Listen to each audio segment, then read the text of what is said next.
Hey everybody, Jay Young here and Jordan Soto, my co-host, and she brings the lively to the show, which is awesome, which is really good. And Jordan, I think I told you I just flew in from Puerto Rico today. Yeah, my arm. Yes, you're always traveling everywhere Man, and I flew love in to from come. Puerto Rico and my arms are really tired. Why are your arms tired? I flew in from Puerto Rico. No, I was kidding. That's a joke. And my arms are tired.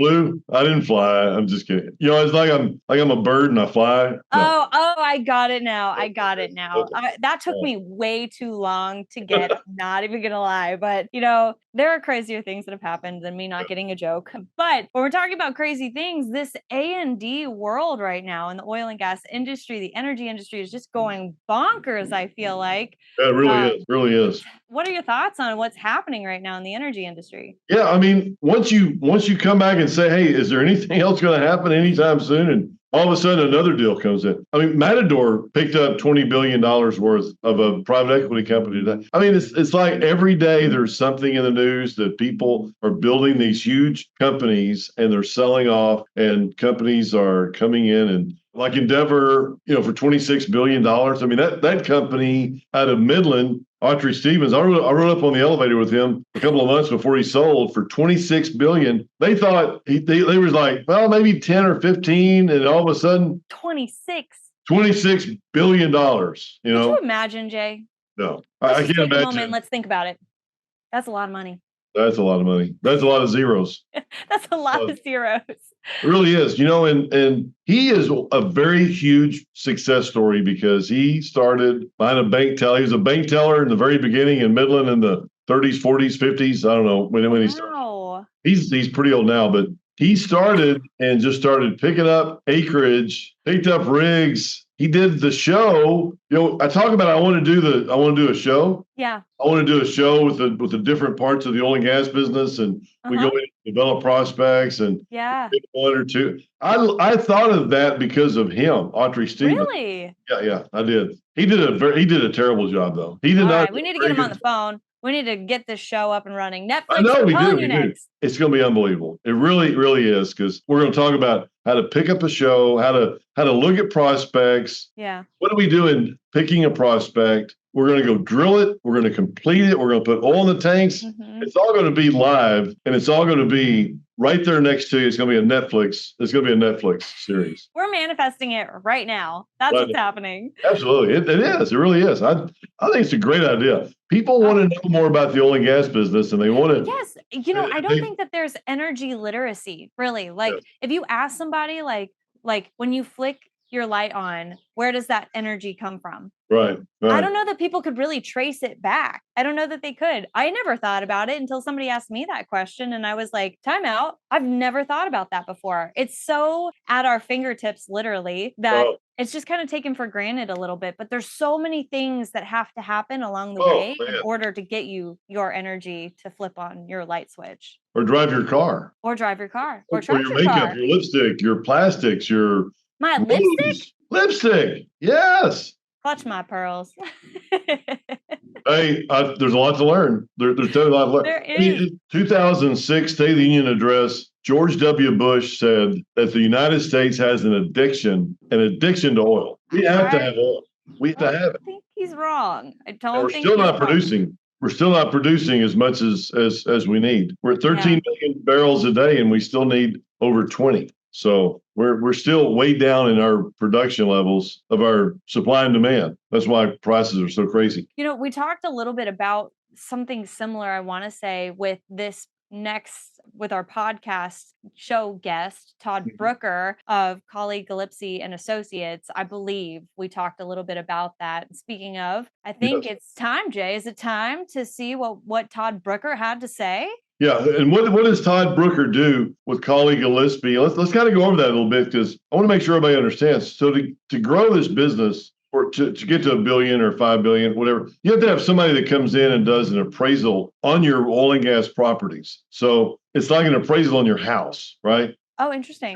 Your house has an appraisal because somebody comes out and looks at it and make sure everything's good. And if everything's good, and let's say the houses in your neighborhood are going for $500 a square foot, you have 5,000. I mean, it's a math problem. It's the same thing with oil and gas. but somebody has to stamp that reserve report for you to be able to go to the banks and borrow money or to sell it to another company. You need somebody to come in and look through every well in your inventory or let's say in your asset base, and you look at it and say, okay, these are the wells that you have, and then they look at production, they look at how much production do you have behind pipe, how many locations do you have to drill, all these different things, but somebody has to do that. Cawley Gillespie has been around for over 60 years, and Todd has not been around for over 60 years because he's younger than I am, but he's in the Austin office. He started the Austin office, and he's done an incredible job for Cawley Gillespie. Yes. And He's such a nice guy. He's such a nice guy. He really is. You wouldn't think he would be an engineer, engineering reserve report type. Right. He is, but a really nice guy. And we had the pleasure of interviewing him at Super Doug.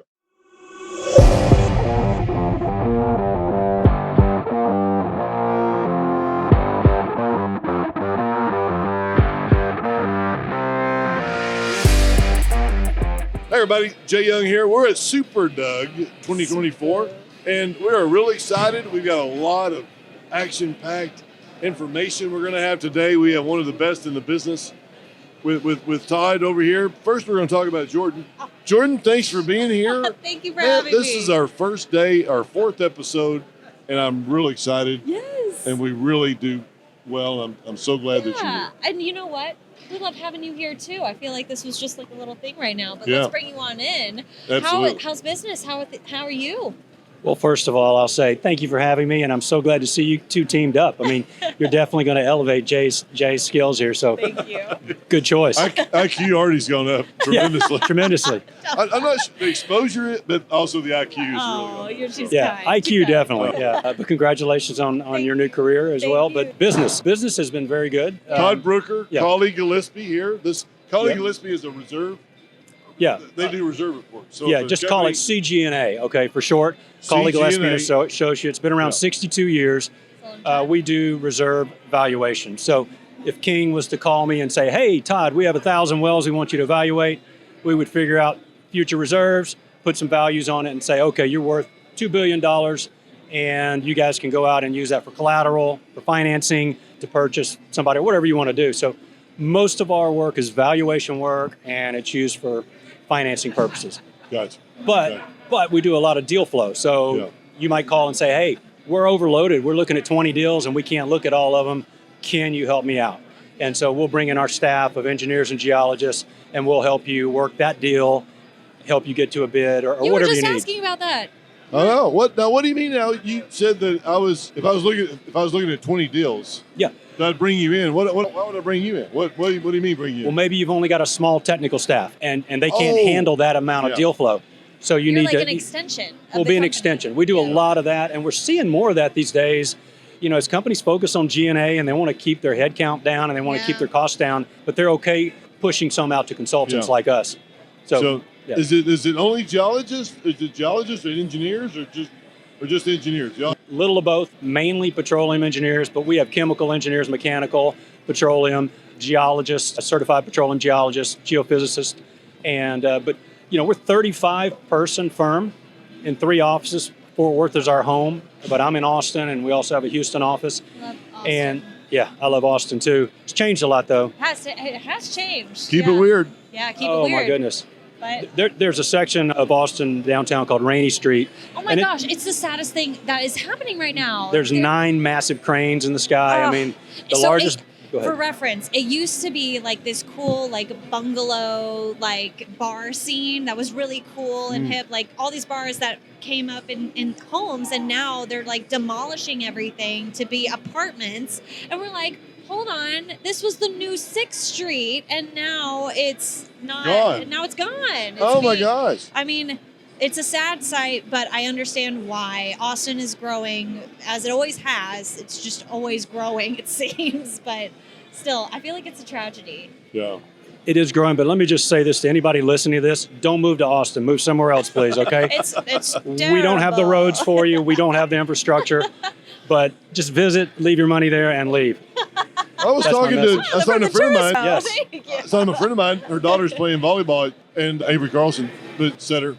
But her parents are thinking about moving from Lucas, Lovejoy, to Austin. And I said, why would you want to do that? I said, well, we want to be closer to Avery and her other daughters when we go down there. Yeah. And I said, but why would you want to move down there? You're probably closer to drive from Dallas to Austin than from Georgetown or Round Rock or something. Yeah. I mean, you're not closer, I know that. Yeah. But you're going to go through it's going to take you an hour Yeah. to get from Georgetown to downtown to watch Right. a volleyball game, an hour to get home. Yeah, the traffic is I insane. mean, unless you can afford to live downtown. Yeah. I'd love to live downtown Austin in a high rise and go to eat and Wouldn't we all, Jay? go to Longhorn, go to some UT game. Jay, they've got space for you downtown. I know they do. They got lots of spaces. You I've can have seen multiple some of that units. down there, Oh man. my I know. goodness. Now that would be my ideal. Now I'm not going to do it yet, but I'm not retired. Not But yet. if But I it's happening could- soon. Yeah. He didn't listen to you. Yeah, no. No, I'm old enough to retire. What? Oh, no. Man. But you were talking about It's UT. the crowd. Yeah, oh, no. But UT, KBH, K. Bailey. Hutchinson, yeah. Yeah. They had hosted, they do a lot of stuff with oil and gas. They do. just had a conference last year that I went to. I'm not sure if it's already happened or if it's happening again later on in third or fourth quarter this year. But are you seeing lots of things happening in oil and gas in Austin, or is it shifting? I mean, is it shifting any which way there? Yeah, well, over the last decade, Austin has become a much better oil and gas town. Back 7-8 years ago, partially moved from Midland into Austin, and that brought a big base there. But we had already had all the Brigham companies. Bud Brigham has multiple companies, and that brought Statoil to Austin. And then, so I would say we probably do reserves for a dozen companies in Austin, which you wouldn't think there'd be that many, but that's just the ones we do. There's a lot of Right. other smaller companies. Yeah. But yeah, so it's a good scene, and I think the reason is a lot of petroleum engineers and oilmen go through University of Texas or Texas Yes. A&M or Lawyers, Texas Tech. Yeah, everything. But you don't have to live in Midland. You don't have to live in Houston to be in oil and gas. Yeah. You can be in Austin. You can be in Dallas. Yeah. You can be here in Fort Worth. Yeah. So Well, somebody told me that the only reason you go to UT is because you can't get into A&M. Is that right or no? No, I'm just kidding. I'm just kidding. UT does take a lot of heat, though. I mean, Texas Tech, the horse, its butt faces UT. I'm sorry. Did you go to UT? I did, Oh. Yeah, you We graduated. love you.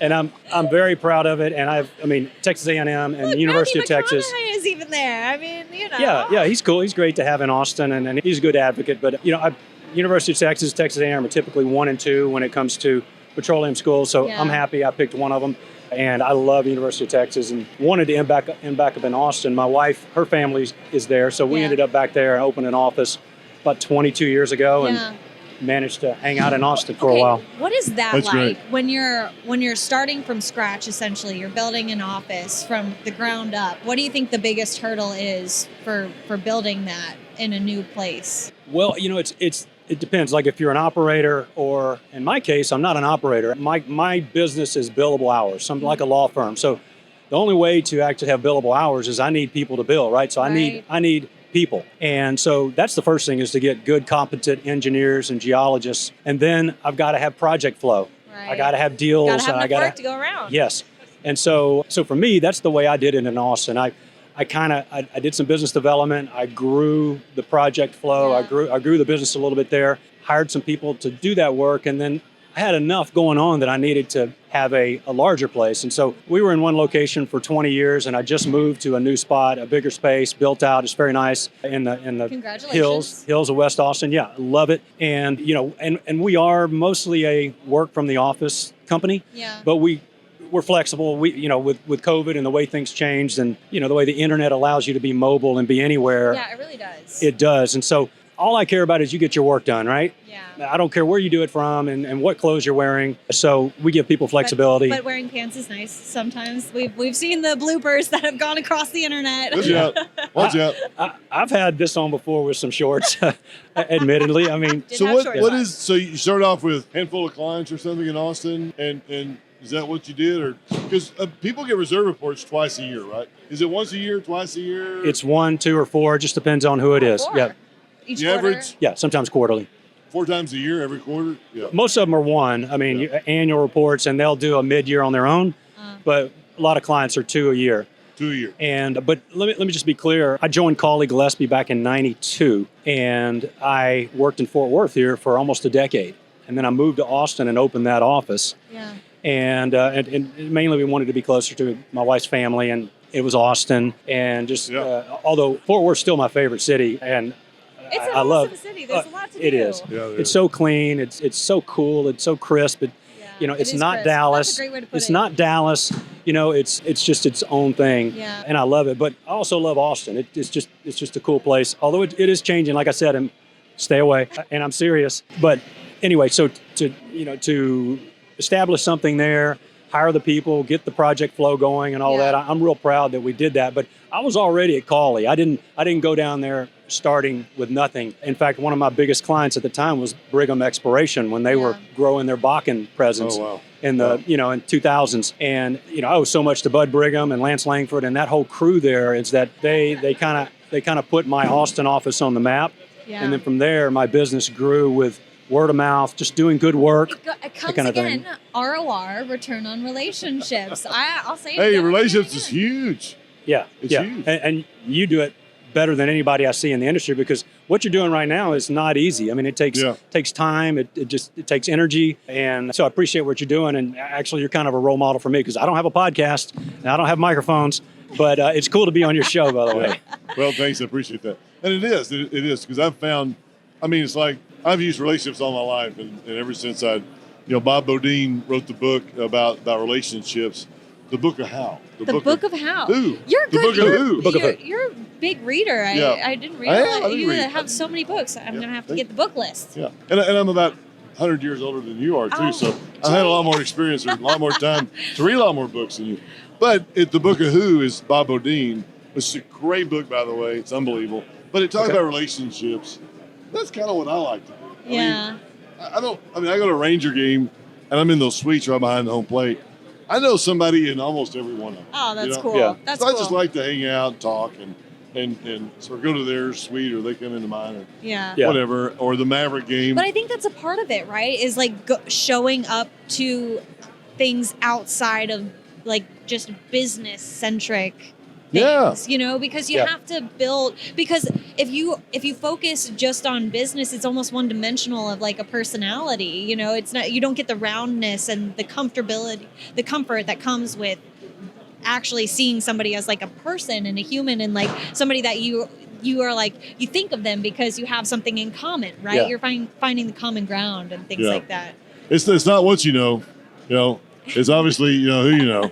Sometimes, and it's true, because I can pick up my Rolodex. Well, I don't have Rolodex. I'm just kidding. I do know what a Rolodex is, though. You do? Tell me. I do. I had one of those. And see, the kids won't know this, but you can roll it and then you find the names and your phone. What it's actually that has, paper. It's pieces real. of paper. But okay. Yeah. But that is such a. There are some things that I do miss that technology evolving society has gotten rid of that I wish we still had, like Nintendo 64. Put it back in the thing. It was so fun, right? Yeah. But now they're like, or light switch changes, sometimes with how like it was so pleasing, especially in the 1940s and 50s. I am such a sucker for that, and we're way off topic, so I'll bring it back. But when you're managing a team, because I have a new hire and it's my first hire ever, what has been the biggest challenge and the most rewarding thing about building a team and having people who report to you? Because you talk about workflow, you talk about the billable hours, you talk about all of these things, which are tough to manage all of those things and keep people accountable while building them up, not being too harsh, bringing them in, trusting them, right? And it's not like a child, right? It's not a child, there's an adult, but there's almost like this, what seems to be a little bit of a parental relationship there, because you're guiding them, you're leading them. And so what is the biggest challenge, and then what's the most rewarding thing about that for you? That's a great question. A lot to unpack there. I will say I'm a petroleum engineer, and I have no business running this company.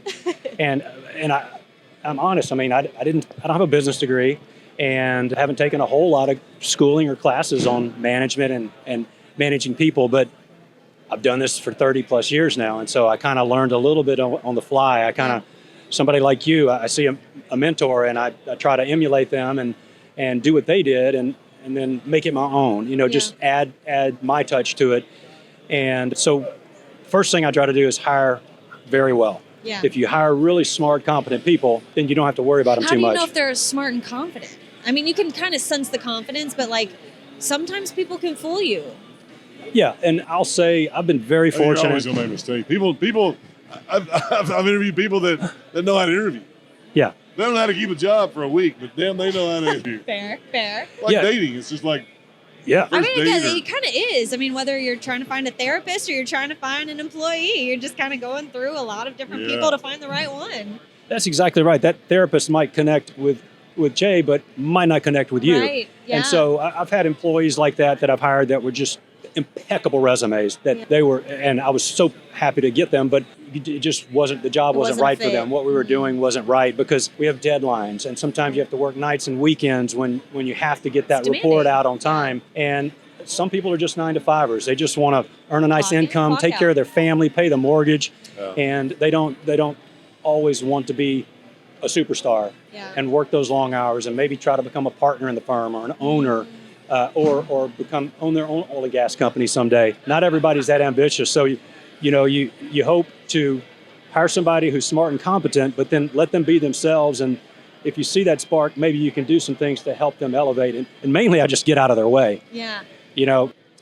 And hopefully they're looking at me and go, okay, I see what Todd's doing here. That Yeah. might work for me, Right. or I can't do that. Like just before this podcast, I was on stage today, right after you. It's hard to follow you, Jay, on stage because you got such I a appreciate boisterous that. voice, and you can talk on the fly much better than me. But that kind of stuff's hard for me. But I kind of chose to do that, and I want to get better it's at that. not in your comfort zone. No. But you found to be in your comfort zone is better for you and better for your career, better for your family, because you'll make more money, right? But you're like, well, I'm a petroleum engineer. I should be at home, Yeah. on my computer doing numbers and forecasts. But you've said, hey, you know what? Which I love that about you because, man, you're saying, hey, I got to do something else because Yeah. I want to grow and I want to be better. Yeah. Right. So you're doing something different. I am. And It's an investment. it is. It is. Well, relationships are an investment. They take a Right. long time to nurture. Yeah. But I will say, just almost every single time in the last 5 years, if I show up at an event, at least one really, really good thing happens for me, whether That's it's awesome. a potential new client or I connected somebody, and all those things. You're on the with Jay Young time, show. I mean, it just can't get any better than that. this is one of them. I mean, it absolutely is. And You could use this if you want to use this. You could use this to better your. Yeah. Yeah. Hey, we'll or tag worse. you. You can It's gonna be share. worse. No. Oh, absolutely, and I will. I promised. Yeah. But these kind of things just help you get out of your comfort zone and build relationships. And so Yeah. I haven't been very good about that a lot of my career, and I'm trying to do more of that now because I'm 57 now, and I'm not sure how much longer I'm going to be doing this.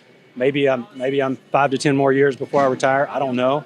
It's hard to retire from this industry because it's so damn fun. But Well, I love that you say that because I just feel like there's so much. You talk about it being a demanding job, from what I've gathered, but a rewarding one, and Yeah. one that keeps you honed in and locked in, right? Yep. So why are people not choosing to be in this industry? I mean, there's so many avenues that you could take in the oil and gas industry. You could do what you do. You could do what Jay does. You could do anything. So you could do marketing. I mean, there's such a need there. So what from your perspective is keeping people from investing in this career path, in this industry? Yeah. Well, first of all, the media is not very helpful to our cause. And so that's one thing I don't like. And along those lines is education of the general public Right. about how important energy is in their lives. Energy literacy. I mean, everything that we're touching and doing here is driven by fossil fuels, whether we like it or not. And I'm all for all forms of energy. I don't think there's an energy transition, but I think there's energy enhancement going on. Okay. And I think our business, the oil and gas industry, will continue well beyond Jay and our lives and your life. But so that education of the public is very important. Mm-hmm. And I see that turning a little bit. I see people like Jay educating the public, Chris Wright, Alex Epstein. The list goes on and on of people that are putting out good information. Well, I won't say any more names, but I was like, you so should. We should just start. We're making our Rolodex of people to bring on the show. yeah. But so I'm trying to say more, like just from this podcast here. Just get out there, say more, and be a little more bold in your statements. Because, historically, I don't want to step on anybody's toes. Right. I don't want to make any waves or get a quote out there where I'd said something stupid about, let's say, green energy. I mean, again, all forms of energy are good, and I'm all for whoever wins. But Right. I do want it to be inexpensive. I want it to be dense, and I definitely want my jet. When I fly next, I want it to be fueled with jet fuel and not solar power or wind. Okay, so just make that clear. That's a good thought. So how much does somebody make at a company like yours? Coming out of college, if I had my last 2 years or something in college, Like an entry level job? Yeah, an entry level job. I mean, is it marketable? Is it something that you guys? Yeah. How much does somebody make, and how much would it take them to? Is it why Cawley Gillespie? CGA? Yeah. CGA. Yeah. Why somebody? So how much and why? Two good questions and different answers, but it kind of goes back to what you were asking about people coming into the industry. I would say your typical career path is not to come to a consultant until you learn something, right? So typical career path is you graduate from college, you maybe go work for an operator or two, and maybe you find you want to go into consulting. So that's typically what we see, but we've hired people directly out of college. And to answer your question directly, Do you have any interns? Interns during the summer? Yeah, we've done Do you have room for 'em? internships. Well, I guess you made room for them in your new office. Yeah, we do have room for them in our new office. I will say we haven't been that good about doing it, but and part of the reason is our summers slow down pretty good, so we don't have a whole lot of as action during the free summer. time. But internships are very important. But a student coming out right now, and it just depends on when you come out, because Yeah. I don't know when you graduated, but if you were 85-ish, not a good time. And I graduated 89, 4 years later, but prices had come up just enough where everybody got hired. But in your class, it wasn't that way, I'm guessing, right? So it just depends. But I would say right now, someone can make $100K salary plus some type of bonus. Starting? Yeah. Wow. Oh, Yeah. that's a lot. Let's go back to college. Well, I mean, it's probably higher than that for superstars as well, because we're competing. I mean, tech industry is That's what I was grabbing thinking, what they can. Lots of firms can pay up these days. And so I mean, originally maybe- picked the wrong industry. I think. back to where we started earlier about But it's hard to get an engineering degree. It's not like a marketing degree or something. I got a marketing degree. I got journalism. Yeah, so it's not like that kind of a degree. Petroleum engineering is a very, very tough, specialized degree, and what you guys do is, but I mean, you could generate the revenue as long as you have the clients. You can definitely true. And I agree. I will say the hardest thing I've done in my life to this date is get my petroleum degree at UT. It was very tough. I mean, What was the toughest thing about it? differential equations, physical chemistry, physics, Chem 1, Chem 2. I did pick the right degree. Computational analysis, it goes on and on. I mean, for a lot of people, that stuff's easy, but for me, I had to read it's things a not couple easy of for times me. and See, a that's lot of good late to see. nights. Well, see, you kept at it, and then you got your degree. Yeah. The persistency. Yeah, that's what I like to always say. It's like persistence pays off. If you can not give up when things are hard, then something good's going to come at the end I of it. mixed two words. I think I mixed consistency and persistence. I like persistency. That is a cool word. I'm gonna borrow that if that's okay. There you go. Persistency. I like it. Marketectured the word. You heard it first on the Jay Young Show. Yeah, persistency. That's great. Good. So why Cawley Gillespie? Why does somebody want to come to work for you guys? Yeah. Well, because I'm so awesome to work with, Jay. Yeah, Just you like really just are. like you. Honestly, great Besides you, if it conversation. wasn't for you, no. Yeah, good question. I would say our positives are we're not a sweatshop. We treat everybody well. We try to pay them well, both salary and bonuses. We try to let them, like I said, stay out of their way, let them blossom. And if somebody's really good at business development and they want to go chase that, I'm all for it. If someone wants to stay behind the computer and do data analytics, I'm all for that. If someone... You're flexible. We're flexible. And it seems like everybody kind of dials into their little niche. And but the number one thing is everybody in the firm, they're engineers, they're geologists, they're data analysts, and we make sure they work in all basins. We want you to see everything because you never know when we're going to need extra help here or an extra help there on a project. Because some projects just require one person, some require 5 to 10. So, so why Cawley Gillespie? I think we've been around 62 years. We're not going away. Yeah. It's going to be a stable environment. We don't have layoffs. We What's your retention rate? Very high. I don't even know what it is because we don't have much turnover. We lost a couple of people during the COVID time, and each one of those made sense. But we've also lost some people who've just gone on to great things. I like the prior. I'm president now, but the prior president was Bob Ravnus. He's the CEO of Kimball Royalty Partners, and Greg Bird was a partner at the firm. He runs Jetta Operating, and Richard Alexander. He was a senior exec at Hillcourt back in the day. I mean, just the list goes on. It seems like it's a growth environment, like where you guys nurture growth and the people that you bring in and. Because when you're talking about like letting them be free and blossom, that's what I kind of envision. We do that, Jordan, but I wouldn't classify us as a growth company because we've been pretty steady at our employee numbers. Oh, okay. And we're driven by projects. And what's happened in the industry the last 4 or 5 years, as you know, it's consolidated. M&A, just mergers and bankruptcies during 2020, the smash cos, the consolidation. So, we had almost 5,000 oil and gas companies that were may have been small, may have been private equity backed, but they needed help. They needed whatever services, our services, other oil field services. The extension they did of their company. But we're now under 2,000. We've cut that in more than half. Oh, wow. And so it's hard to grow in that environment when the project flows down. Right. So we're hustling. I'm doing this right now. I'm here. I've got other people. We've got 5 people here at this conference, the Super Doug conference, and so we've got to keep hustling. And then we're also branching out into new things. I'm doing some expert litigation. We're doing some carbon capture work. We're doing water management work, and just trying to. Wow.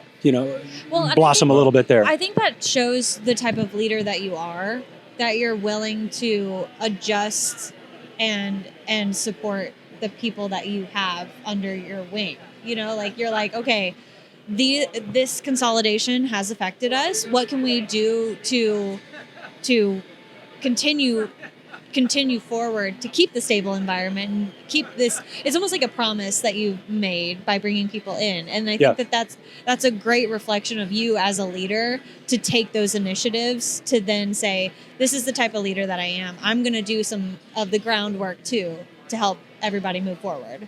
That's cool. You make me sound so good. I wish I was that good, but I'm trying to do better. I've got a lot to. Again, I'm an engineer and I'm out of my element, but I'm trying to hang in there. I want to get better.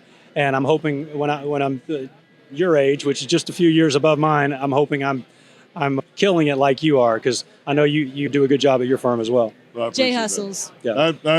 You are hustling. I don't give up. Yeah. I got retention. Persistency. Retention, is that what you call it? Retention? Or Well, persistency is what she said. Persistency. Yep. Yeah. That's how it That's goes. my Eagle Scout in me, man. Yeah.